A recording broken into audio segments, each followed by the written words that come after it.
El cáncer de estómago es principalmente adenocarcinoma. Acá la gran mayoría suelen ser adenocarcinomas, 85-90% de los tumores. El resto, el otro 10-15%, dependiendo de la epidemiología donde se vaya a tratar, son tumores, son linfomas, son tumores GIST, tumores del estroma gastrointestinal. Ocurre principalmente en varones, en una relación de 3-1, y aumenta sobre todo a partir de los 65 años la prevalencia. ¿Okay? Si bien puede ocurrir en cualquier parte del estómago, el antro suele ser la región más comúnmente afectada. El antro pilórico o el antro gástrico, ¿no? No es exclusivo, ojo, pero es el principal lugar. Ahora, esta epidemiología, recuerden que está enfocada sobre todo en los cánceres, en los adenocarcinomas más frecuentes. Y hay adenocarcinomas de alto grado de diferenciación, de bajo grado de diferenciación, que ahora lo vamos a ver. ¿Cuáles son los factores de riesgo que incrementan, que aumentan la probabilidad? Para empezar, el antecedente familiar eleva el riesgo de desarrollar cáncer. El síndrome de Lynch, que tiene alrededor del 10 al 15% de desarrollar cáncer gástrico, y no solo cáncer gástrico, sino colorectal también, de hecho con más frecuencia incluso del colorectal. El grupo sanguíneo A, el tipo A, que es bastante abundante en A de Asia, ¿no? En la zona oriental, japoneses, chinos. Infecciones bacterianas por anaerobios. Ustedes dirán, ¿y qué tienen que ver acá los anaerobios? ¿Qué hacen anaerobios en el estómago? ¿No deberían estar los anaerobios en el colon? Pues a veces cuando hay abuso de antiácidos, de inhibidores de bomba de protones, etcétera, en general, ranitidina y otros fármacos, la acidez gástrica, que forma parte de la barrera natural de protección contra la translocación bacteriana, ustedes le quitan la acidez al estómago y favorecen la translocación bacteriana, y eso puede generar una cronificación de la colonización por anaerobios, que puede generar un proceso inflamatorio incipiente al inicio y favorece la probabilidad de cáncer. El tabaco, el alcohol, la dieta, una dieta rica en, sobre todo basada con abundante cantidad de sal, de nitritos y sustancias que se generan en las cocinas a altas temperaturas y en los ahumados, ¿no? Las frituras como los brósters, ¿no? Que se cocinan a muy altas temperaturas, empiezan a generar una desnaturalización proteica que puede favorecer el desarrollo de cáncer gástrico. Ojo, ¿ah? Incluso las parrillas, sobre todo cuando le meten al carbón directo. Es decir, todo lo que sea rico les puede generar un aumento de riesgo de cáncer. ¿Okay? La infección por Helicobacter pylori, por eso la importancia de su erradicación, y esto asociado sobre todo a la presencia de úlceras.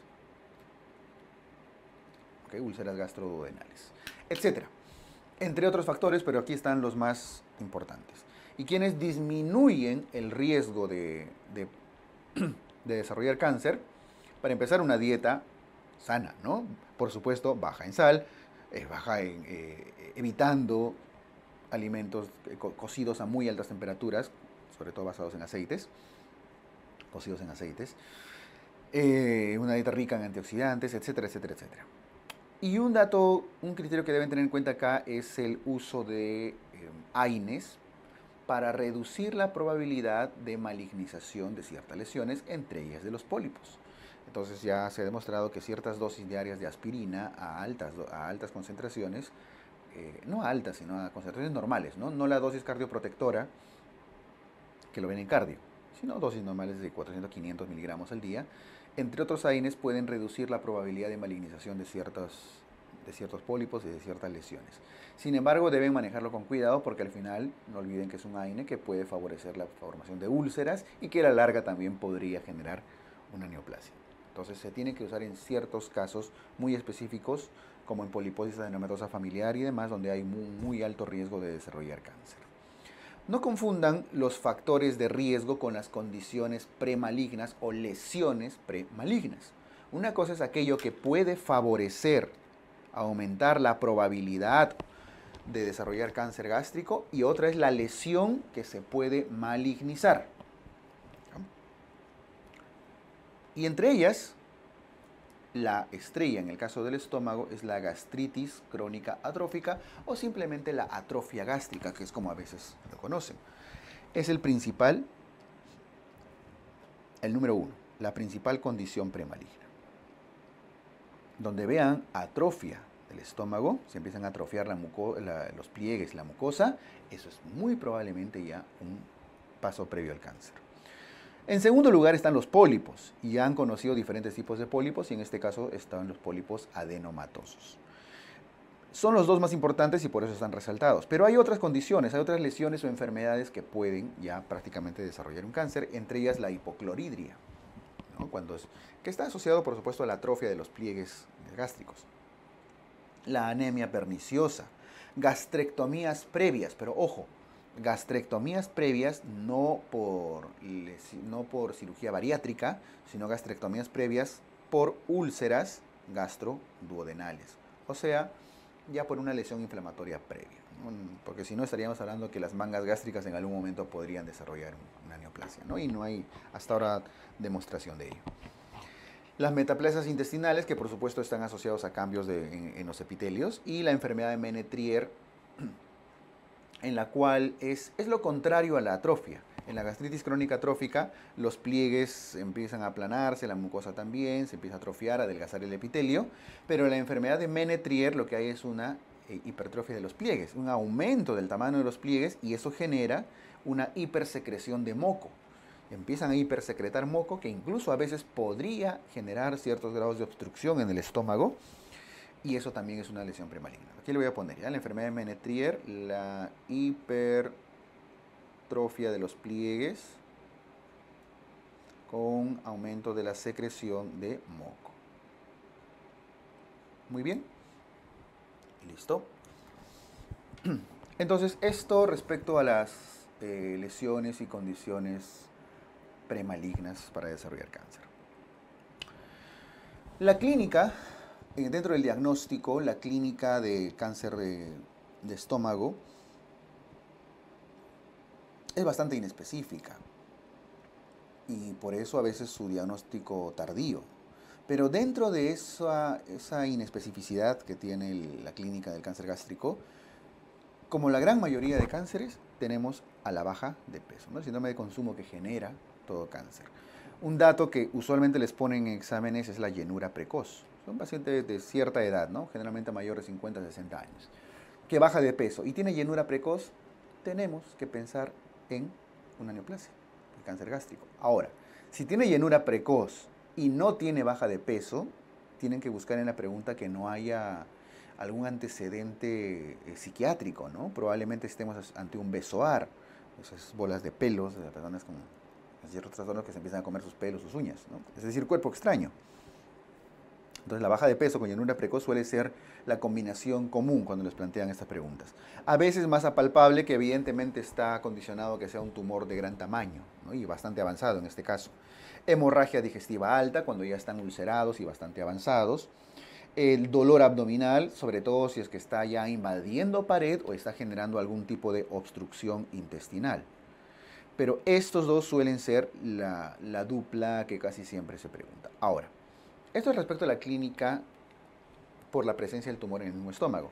A veces pueden aparecer ciertas lesiones metastásicas ganglionares, entre ellas el ganglio de Virchow, ¿no? Que es probablemente el más preguntado, el más conocido, que está asociado al ganglio supraclavicular. El ganglio de Irish, que es el ganglio en que se encuentra en la región de la axila, es el ganglio axilar. El tumor de María José, el ganglio de María José, que es una metástasis ganglionar que aparece en la zona periumbilical, ¿no? Krukenberg, que ya aparecen en zonas pélvicas y por tumores que están invadiendo sobre todo a anexos. ¿Ok? Son formas indirectas de identificar sospechar un cáncer gástrico cuando tenemos diseminaciones ganglionares sobre todo. El Virchow es probablemente el más conocido, el más preguntado. Ahora, a nivel de laboratorio podemos encontrar el hallazgo más importante es la anemia. Eso sí, la anemia. Y como la gran mayoría de anemias de neoplasia es una anemia macrocítica, ¿no? Bien, no hay marcadores altamente específicos en el caso del cáncer gástrico. De hecho, se suelen tomar toda la batería de marcadores. No lo vamos a incluir acá porque no hay un marcador en sí que sea el más específico. No es como el caso del colon, que usamos CEA, alfa-fetoproteína en el caso del hígado. Aquí son más importantes las imágenes. Entonces, se puede diagnosticar cáncer con una radiografía contrastada o con doble contraste, como están viendo en la primera imagen, acá. Esa es una radiografía contrastada, ¿no? Donde evidentemente la zona que no está siendo pintada por el contraste probablemente tiene un tumor que está creciendo, una neoplasia. Bien. Pero igual es un hallazgo, un estudio poco sensible muchas veces.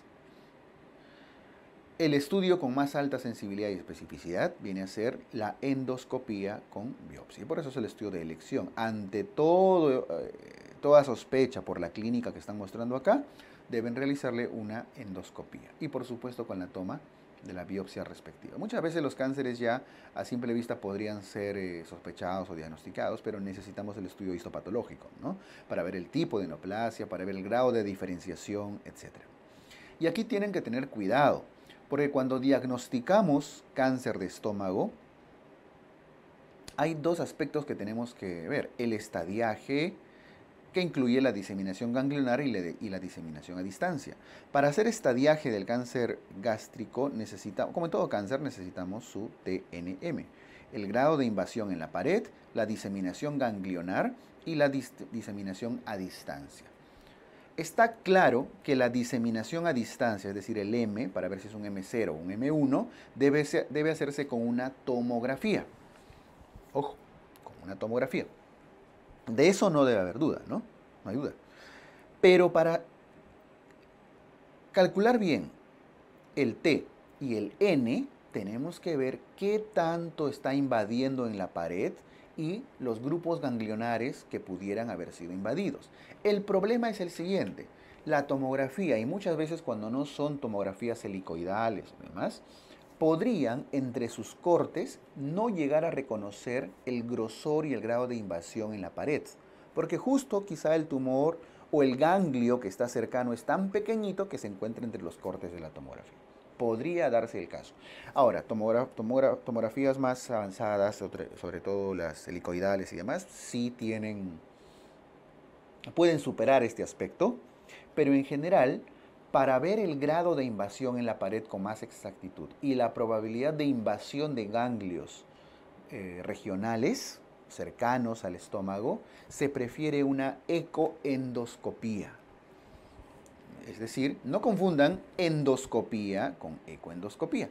En la endoscopía están ingresando, como en la foto que ven al costado, con una cámara y están haciendo una visualización prácticamente directa de la luz gástrica en este caso. Pero en la ecoendoscopía, con el mismo endoscopio, tiene un cabezal que genera ondas de ultrasonido, ¿no es cierto? Están haciendo una ecografía. Entonces, aquí se agrega el término eco. Tienen que tener cuidado con eso porque a veces por leer rápido se confunden. Y ahí van a lograr ver, como están viendo en la imagen, el grado de penetración de la pared del tumor y la probabilidad de presentar incluso ganglios cercanos. Por eso es que cuando les preguntan cuál es el estudio de elección para hacer estadiaje de cáncer de estómago y tienen ambas claves, ecoendoscopía y tomografía, elijan ecoendoscopía si es que están las dos claves. Ahora, por supuesto que si le dicen quiero hacer estadiaje y no está ecoendoscopía, pues marcamos tomografía ahora sí, sin miedo. Tengan cuidado con eso. Pero si están las dos y habla de estadiaje o ver el grado de presencia de ganglios regionales para calcular el N, entonces sí elijamos ecoendoscopía. Un pequeño comentario respecto al PET scan, la tomografía por emisión de positrones. Es un estudio bastante bueno y de hecho es gold estándar para ver la diseminación de muchos cánceres. Pero ojo, en el caso del cáncer de estómago no supera a la tomografía en sí, porque la tomografía por emisión de positrones, el PET scan, tiene dificultades para reconocer células en anillo, los cánceres con bajo grado de diferenciación. Mucho cuidado, sobre todo aquellas que tienen presencia de células en anillo y son anillo de sello y son de mal pronóstico. Entonces, si un estudio no es capaz de reconocer o tener muy alta sensibilidad en cánceres muy agresivos como los de bajo grado de diferenciación, entonces no es el gol estándar, ¿no? Entonces, en el caso del cáncer de estómago, la tomografía suele ser todavía el estudio de elección para ver metástasis a distancia. Listo, entonces acá hay solo 3 probables preguntas. ¿Cuál es el estudio de elección? La endoscopía. Si quiero hacer estadiaje, ecoendoscopía o en su defecto tomografía. Y si les preguntan directo, diseminación a distancia, entonces la tomografía es el estudio de elección. Y les he comentado el tema del PET scan, ¿no? Ok. Ahora, el cáncer gástrico, el cáncer de estómago, se puede clasificar de diferentes formas. Existe una clasificación de cáncer temprano y una clasificación de cáncer avanzado. De hecho, el más preguntado, casi el 100% de preguntas que suelen venir ese tema, suele ser el de avanzado, que es el Borman. Pero para eso deben recordar cuál es la diferencia entre cáncer temprano y cáncer avanzado. El cáncer temprano es aquel que no llega a la capa muscular. Si ven esta imagen de la izquierda, evidentemente lo rosado está mostrando la neoplasia. La capa muscular es esta que estoy mostrando acá con múltiples rayitas, ¿no? Verticales. Mientras no llegue a invadir la capa muscular, se queda en la mucosa y submucosa, entonces es un cáncer temprano. Confinado, acá lo voy a poner a la mucosa y a la submucosa. No llega a la muscular. En cambio, en el Borman, la clasificación de Borman, está así. Sus tumores invaden la capa medio lila, ¿no? Que es la muscular en todos los casos. Y esa es la diferencia. Sí llega a la capa muscular. Ahora, veamos la clasificación de cáncer temprano. Puede ser un tipo U. Al ser temprano, ojo, se le marca como grado 0, antes del 1 de Borman. Pero ese 0 puede tener un 1, puede tener un 2, que son los del medio, y puede ser un 3. ¿Okay?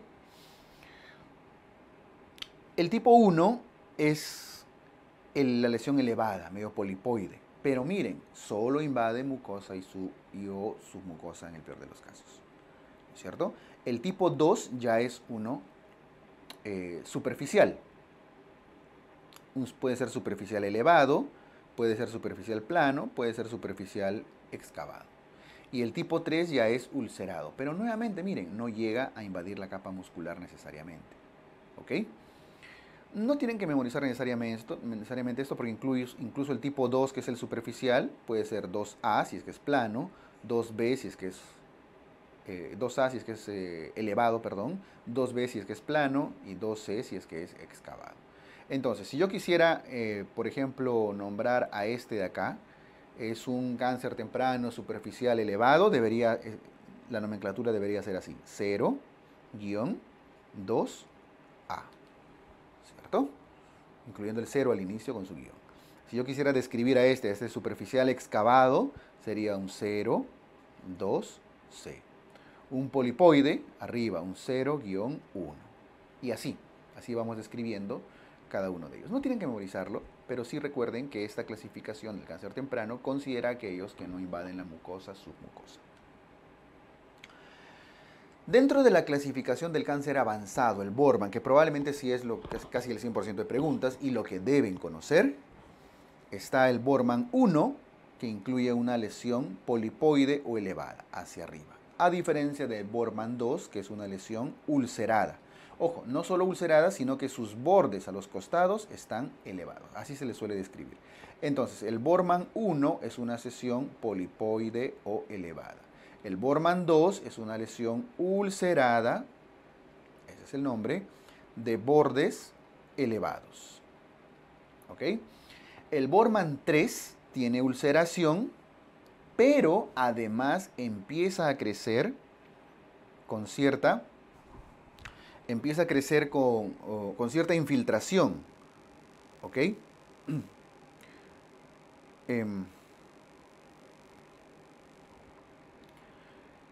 Entonces se ulcera y se infiltra. ¿Qué estoy poniendo? Ulcerada e infiltrada. Ulceración e infiltración. El Borman 4 es una lesión que no se eleva, no se ulcera, solamente se infiltra.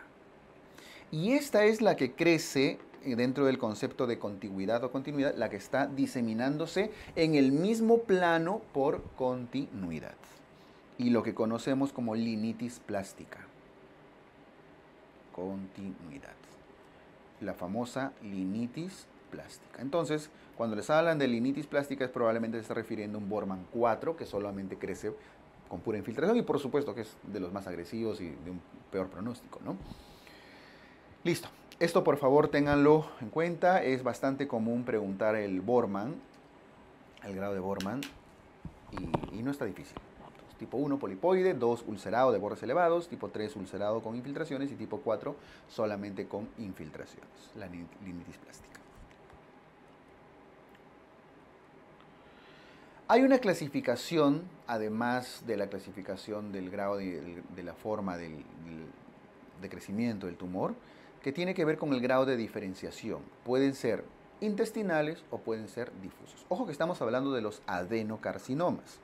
Los intestinales son aquellos que tienen alto grado de diferenciación. En cambio, los difusos son los de muy bajo grado de diferenciación. Existen unos mixtos que comparten características de ambas, pero no vamos a entrar en confusiones. Vamos a hablar de los extremos. O son intestinales o son difusos, según el grado de diferenciación. Los intestinales son aquellos que, al tener alto grado de diferenciación, forman glándulas.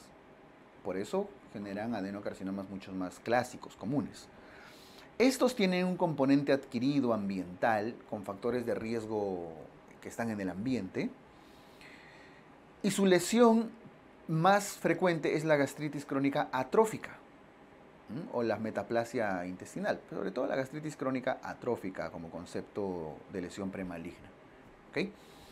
Son más frecuentes en varones que en mujeres e incrementan con la edad. Por lo tanto, es el adenocarcinoma más clásico que conocemos, frecuente en varones mayores con atrofia gástrica como lesión maligna previa. También puede haber pólipos, pero la atrofia gástrica es la más común. Suelen ser tumores bien diferenciados, por lo tanto forman glándulas. Y al generar glándulas se forman imágenes bastante claras como es la que están viendo acá en la imagen de abajo, ¿no es cierto? Bastante más claras en la histología. Ahora, este es un dato que tómenlo con pinzas. Estos tumores suelen diseminarse principalmente por vía hematógena y están asociados también a pólipos adenomatosos en el caso del colon. Pero esto de acá es lo que deben recordar. Ahora, la forma difusa, los que tienen bajo grado de diferenciación, tienen un componente más hereditario. Los intestinales, más adquirido, y los difusos, un componente genético. Están asociados al tipo de sangre, al grupo sanguíneo A. Por lo tanto, es más frecuente en zonas asiáticas, ¿no? Aquí es un poco más frecuente, no por grandes proporciones, pero un poquito más frecuente en mujeres y en edades de presentación un poco más jóvenes. No necesariamente esperan a los 60, 65 años, sino a partir de los 50 años ya pueden, 40, 50 años incluso ya pueden desarrollar el cáncer. Son tumores mal diferenciados. No se forman glándulas de una forma clara y aquí la lesión, la imagen histológica característica no es la glándula, no es la glándula hipertrófica ni nada de esto, sino de las células en anillo de sello. Células en anillo de sello se refieren a estas células en las cuales hay una vacuola que ha crecido tan grande que ha empujado al núcleo a zonas extrínsecas, ¿no? hacia un extremo. Por lo tanto, se ve como un anillo, como esos anillos antiguos que se ponían los reyes, ¿no?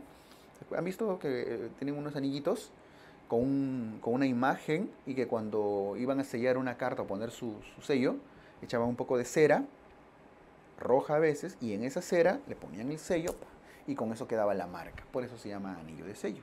Y la imagen característica es esa en la cual el núcleo está hacia un costado, ¿no? Y aquí están viendo varias. Estas células en las cuales ven una vacuola grande con un núcleo empujado hacia un extremito, parece justamente esa imagen característica. Tiene un mal pronóstico, por supuesto, y la cirugía muchas veces no va a ser suele ser de muy pocos resultados, porque al crecer por infiltración, de una forma mal diferenciada, suelen quedar bordes invadidos, entonces esto es un problema muchas veces. Y a diferencia de los de alto grado de diferenciación que tienen una diseminación hematógena, estos suelen tener una diseminación linfática con un poco más de frecuencia. Bien, esto es la clasificación de Lauren. ¿Cuál es más frecuente en nuestro medio? En nuestro medio predominan un poquito más, tampoco es grande la diferencia, los intestinales. Menos mal, ¿no? Porque tienen un pronóstico un poco mejor, que igual es un cáncer. Entonces, pero tiene un poco mejor un mejor pronóstico.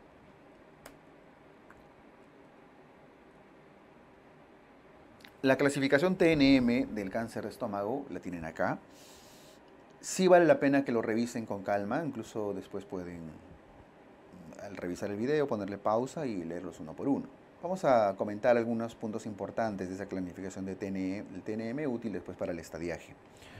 TX cuando no se puede evaluar el tumor primario.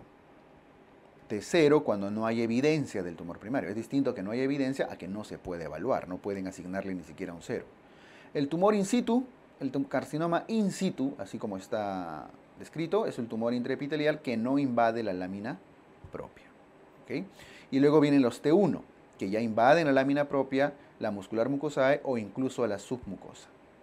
Se diferencian T1A si solo invade la lámina propia y T1B si es que ya llega a la submucosa. Noten que el T1 solo puede llegar hasta la submucosa, porque si ya llega a la muscular, se convierte en T2. Es el que invade la muscular propia. ¿Está bien?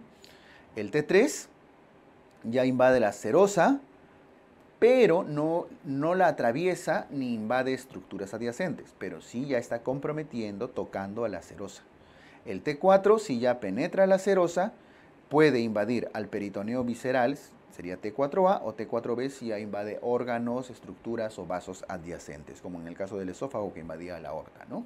Eso viene a ser el T4. Entonces T1 no llega a la muscular, T2 llega a la muscular, T3 llega a la serosa, pero sin invadir otros órganos, y T4 ya invade otros órganos.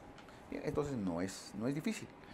El N se refiere a la invasión de ganglios linfáticos, ¿no? NX cuando no se puede evaluar la invasión de ganglios, ya sea por dificultades técnicas o algún otro motivo. N0 cuando no hay evidencia, o sea, no hay metástasis ganglionares, ya lo han estudiado y no hay, punto. Y luego N, si es que sí hay ganglios, N1, 2 o 3, si es que hay ganglios linfáticos comprometidos. Según el número de ganglios va a aumentar el grado de N. N1 si hay de 1 a 2 ganglios, N2 si hay de 3 a 6, y N3 si hay de 7 o más ganglios regionales comprometidos. Incluso puede ser un N3A o un N3B si es que ya llegan a más de hasta 15 o 16 a más ganglios regionales. Y el M es sencillo porque se refiere a las metástasis a distancias. ¿Bien? Listo. Entonces, esto por favor denle una revisada para que puedan tener y practiquen el TNM. El tratamiento del cáncer de estómago es quirúrgico. Consiste en una cirugía, en una ectomía. El procedimiento más importante es la resección gástrica. Eso tienen que manejarlo claramente.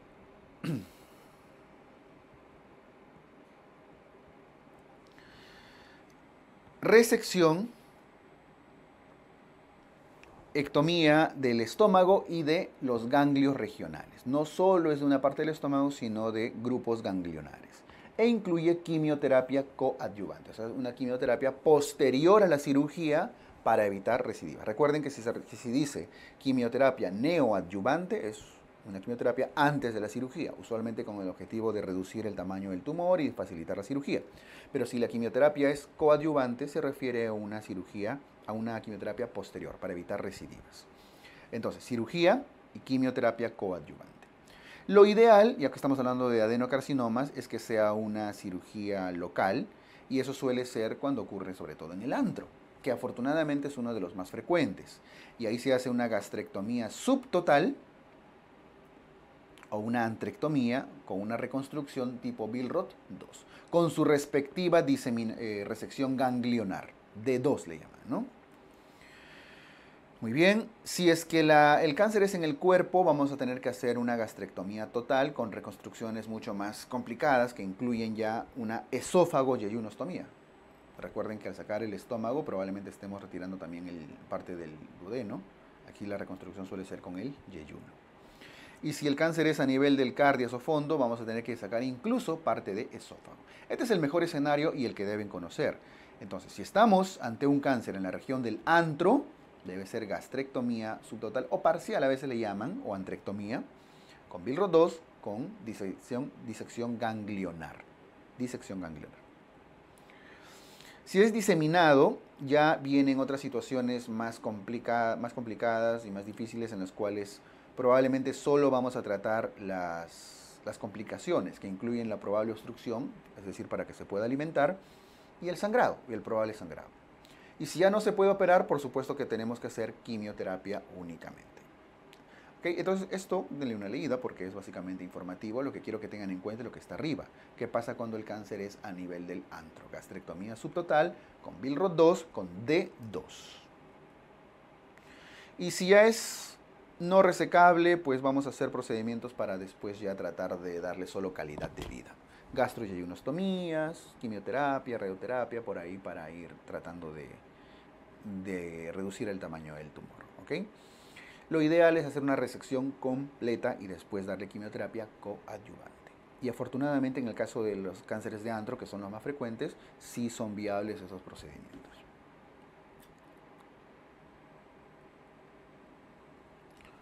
El linfoma gástrico es un tumor, es un cáncer mucho menos frecuente. Es un tipo de linfoma, es un linfoma de tipo no Hodgkin, de localización extraganglionar, ¿cierto? Fuera de los ganglios. Crece de forma superficial en el estómago y son tumores bien diferenciados de tejido linfoide asociado a mucosas, y de ahí viene la terminología MALT. Por eso le llaman linfoma tipo MALT. Y aquí está, ¿no es cierto? MALT, ¿qué significa? Tejido linfoide asociado a mucosas. Está en inglés, por supuesto. Tejido linfoide asociado a mucosas. ¿Y qué hace un tejido linfoide en la superficie gástrica? Recuerden que aquí ocurre por la presencia del Helicobacter pylori. La proliferación de Helicobacter pylori hace que las células T reconozcan aquí los antígenos y haya una estimulación en la proliferación de células linfoides tipo B. Y estas son las que empiezan a proliferar y de ahí viene el linfoma. ¿Por qué? Por la presencia del Helicobacter pylori. ¿Está bien? Listo. Entonces suele ser su asociación principal. Es menos frecuente, 15% es incluso bastante alto, a veces es menos del 10%, incluso 5% a veces en ciertos estudios. Y la mayoría está asociado a Helicobacter pylori. A diferencia del adenocarcinoma, que era de una conducta principalmente quirúrgica, aquí el linfoma sí tiene muy buena respuesta a la quimioterapia. Solo en casos que la quimioterapia no funcione, que la quimioterapia no tenga éxito, en esos casos se realiza cirugía, resección, cuando hay recidiva o mala evolución del tumor. ¿Está bien? Listo. Eso es respecto al linfoma gástrico. Entonces, tratamiento médico no es quirúrgico, solo cuando fracasa el tratamiento médico o hay recidivas, en ese caso se puede considerar una gastrectomía. Listo. Eso con los linfomas. Y otro tumor mucho menos frecuente es el tumor del estroma gastrointestinal, el famoso GIST. Estos tumores aparecen en la región mesenquimal y se originan en las células intersticiales de Cajal. Ojo, no aparece en la mucosa, por eso no es un adenocarcinoma, no aparece en el tejido muscular, por eso no es un sarcoma. Este aparece en el mesénquima, en las células, en los tejidos de sostén, y específicamente a nivel de las células intersticiales de Cajal. Es un tumor del mesénquima, es el tumor mesenquimal gastrointestinal más frecuente a nivel del estómago. Después la otra localización es el intestino delgado, a nivel del íleon también, que es muy frecuente en los GIST. Entonces, localización más frecuente, estómago. Y el tratamiento suele ser quirúrgico, de un buen pronóstico muchas veces. Listo, entonces, pero está mucho después de los adenocarcinomas y después de los linfomas. Entonces, con esto tienen los tipos de tumores más frecuentes, tanto adenocarcinomas, linfomas y GIST a nivel del estómago.